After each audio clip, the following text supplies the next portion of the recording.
SRH side century చేసిన ఇషాన్ కిషన్ అయితే RR side ఒక ప్లేయర్ సెంచరీ కోసం ట్రై చేసిండు. అరే భయ్ ఎవరు ఆ ప్లేయర్ అనుకుంటావా, నేను చెప్తా. బౌలర్ సెంచరీ కోసం ట్రై చేసిండు, ఫన్గా అనిపించచ్చు. బట్ ఒకప్పుడు బ్యాటర్స్కి వణికిపించేటోడు. అలాంటి bowler Jofra Archer literally century కోసం వెళ్ళిండు 4 ఓవర్లో 76. నాకు అర్థం కాలేదు, లైవ్ మ్యాచ్ చూసినా కదా వెళ్ళి మైండ్ పోయింది అంతే. ఇక టాస్ గెలిచి బౌలింగ్ ఎందుకు తీసుకున్నారో నాకు అర్థం కాలే. లిటరల్లీ టూ వర్స్ బౌలింగ్ అని చెప్పలేను, ఎందుకంటే అది బ్యాటింగ్ పిచ్. వాళ్ళ మిస్టేక్ ఏమి ఉండదు, బట్ అంత ఎక్స్పెన్సివ్ ప్రూవ్ అనడం అనేది not that good. SRH players Kateramma కొడుకుల సావాసం. వచ్చిన వాళ్ళు వచ్చినట్టు దీన్నమ్మ ఏం ప్లేయర్స్ అసలు. అభిషేక్ శర్మ హెడ్ వచ్చుడుతోనే భయంకరమైన హైటింగ్. ఆ తర్వాత వచ్చిన Ishan Kishan the centurion of the first match and IPL 2025. ఏమన్నా భయ్య నంబర్ 3లో లెఫ్ట్ హ్యాండర్ లెఫ్ట్ సైడ్ కాదు మొత్తం ఆడతాం అన్నట్టు ర్యాంప్ షాట్స్. అసలు నాకు బ్రిలియంట్ అనిపించింది బ్యాటింగ్ అయితే. ముగ్గురు పోయిన తర్వాత ఏమన్నా ఉందా అంటే, ముగ్గురు పోయిందని ఆనందపడే లోపే ఆ తర్వాత వస్తాడు తెలుగోడు నితీష్ కుమార్. 15 బాల్స్లో 30 కొడతాడు, ఆయన ఇంకో లెవెల్. ఆ తర్వాత కాటేరమ్మ కొడుకు క్లాసీని అడ్డంగా నిలబడిపోతాడు. వావ్, ఫెంటాస్టిక్ బ్యాటింగ్ అసలు. లిటరల్ చెప్తాను కదా. Aniket Varma new fine. ఎక్కువ బిగ్ స్కోర్ ఏం చేయలేదు, బట్ రిమెంబర్ ద పాయింట్, 6 కొట్టి అవుట్ అయ్యాడు. అభినవ్ మనోహర్ నాకు పెద్దగా ఇష్టమైన ప్లేయర్ అండ్ నేను బాగా ప్రిడిక్ట్ చేసిన ప్లేయర్. ఎవ్వరికి తెలియనప్పుడు నేను ఇన్స్టాలో యూట్యూబ్లో పెట్టిన ప్లేయర్. చాలా హోప్స్ పెట్టుకున్నా, బట్ తనకి లేట్ బ్యాటింగ్ వచ్చింది. 2 బాల్స్ దొరికినప్పుడు హిట్టింగ్ చేస్తూ ఉంటారు, మిస్ అయిపోయి బౌండరీ దగ్గర అవుట్ అయ్యాడు. నేను లైవ్లో చూసిన. సో అదొకటి.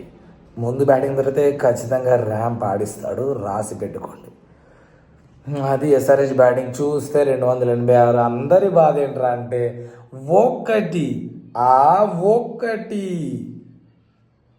ఏంటా 286 లాస్ట్ 287 పెట్టారు. ఒక్క రన్ కొట్టుంటే 287 టార్గెట్ పడేది. 288 టార్గెట్ పడేది, 287 స్కోర్ వచ్చేది. మన రికార్డే మనం బ్రేక్ చేసుకుంటుంటాం కదా అనే ఒక ఆలోచనలో చాలా పడిపోయారు. ఎవరు చూసినా ఇదే మాట. ఇన్స్టాగ్రామ్లో రీల్స్ పడితే వెళ్ళి చూడండి. ఇది ఫస్ట్ హాఫ్లో జరిగిన కథ. ఇక వాళ్ళ బౌలర్స్లో ఎవరు పెద్ద రాణించలేదు అనుకోండి. తుషార్ దేశపాండే బాగా వేసిండు, 3 వికెట్స్ ఏమో తీసిండు, బట్ అంత ఎక్స్పెన్సివ్ లైక్ గ్రేట్ అని చెప్పలేం. ఓకే, మహేష్ దీక్షానికి 2 వికెట్లు పడ్డాయి. సెకండ్ ఇన్నింగ్స్ చూసుకుంటే ఎస్ఎస్వి దేశవాల్ గాను పెద్ద టార్గెట్ చేసేస్తారు. ఏం జరుగుతుంది అనుకున్నా, గట్టి ఫైట్ ఇచ్చిరా బాబు, మామూలు కాదు. శాంసన్ అదే ఫామ్ని కంటిన్యూ చేస్తుంటే T20లో మనం చూసినాం కదా, ర్యాంప్ నెక్స్ట్ లెవెల్ అంతే. ఇక లాస్ట్లో మిడిల్ ఆర్డర్ అంతే పర్ఫామ్ చేయలేదు. లాస్ట్లో సిమ్రన్ హిట్మయర్, శుభం డ్యూబే నెక్స్ట్ లెవెల్ బ్యాటింగ్ చేసిరు అనిపించింది. లైక్ ఇంకెక్కడన్నా కొంచెం పార్ట్నర్షిప్స్ బిల్డ్ అయి ఉంటే ఇంకా క్లోజ్గా మ్యాచ్ లేదేమో. లైక్ చేస్తే పరిస్థితి ఏంటి చేస్తారు. మీకు అనిపించిందో లేదో కామెంట్ చేయండి. ఇది నాకు సెకండ్ ఇన్నింగ్స్లో అనిపించింది. సిమర్జిత్ బౌలర్ 1 ఓవర్లో 2 వికెట్స్ తీసి గేమ్ అక్కడ చాలా కంట్రోల్ చేసిండు. దెన్ హర్షల్ పటేల్ మంచిగా వికెట్స్ తీసిండు. అందరు బాగానే వేసారు, బట్ అట్లా అని చెప్పి ఎక్సలెంట్ అని చెప్పలేం. హోమ్ టీమ్ అని చెప్పి మనం డబ్బు కొట్టలేం కదా. 240 మన వాళ్ళు కూడా ఇచ్చారంటే బౌలింగ్ కన్సర్న్స్ ఉన్నట్టే. కన్సర్న్స్ అని చెప్పాను, ఎందుకంటే బ్యాటింగ్ పిచ్. బట్ అంత స్కోర్ కొట్టి కూడా 180, 160 అక్కడ ఆపితే దట్స్ వేరే లెవెల్ ఆఫ్ విన్నింగ్ ఫీలింగ్ ఉంటుంది. 280 కొట్టి 240, 250 ఇస్తున్నారంటే what does it mean guys? మన దగ్గర కూడా బౌలింగ్ వాళ్ళలానే పడ్డదనే కదా.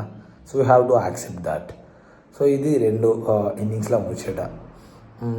ప్రివ్యూ వీడియోస్లో మనం ఏం మాట్లాడుకున్నాం? ఎస్ఆర్హెచ్ విన్ అయిద్దన్నాం, విన్ అయింది.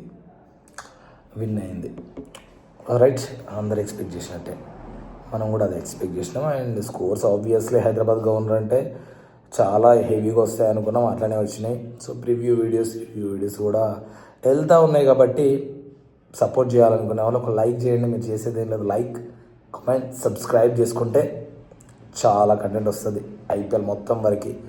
సో ఫైనల్గా ఎస్ఆర్హెచ్ నుంచి మంచిగా అనిపించిన ప్లేయర్స్ చెప్తే top 5 batsmens Ishan, Abhishek Sharma, Travis Head, Nitish Kumar Reddy and Klaasen.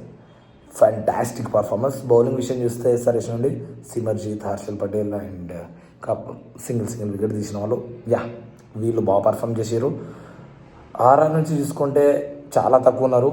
Samson and శుభం డ్యూబే గ్రేట్ టాలెంట్, చాలామందికి తెలియదు, మంచి ప్లేయర్.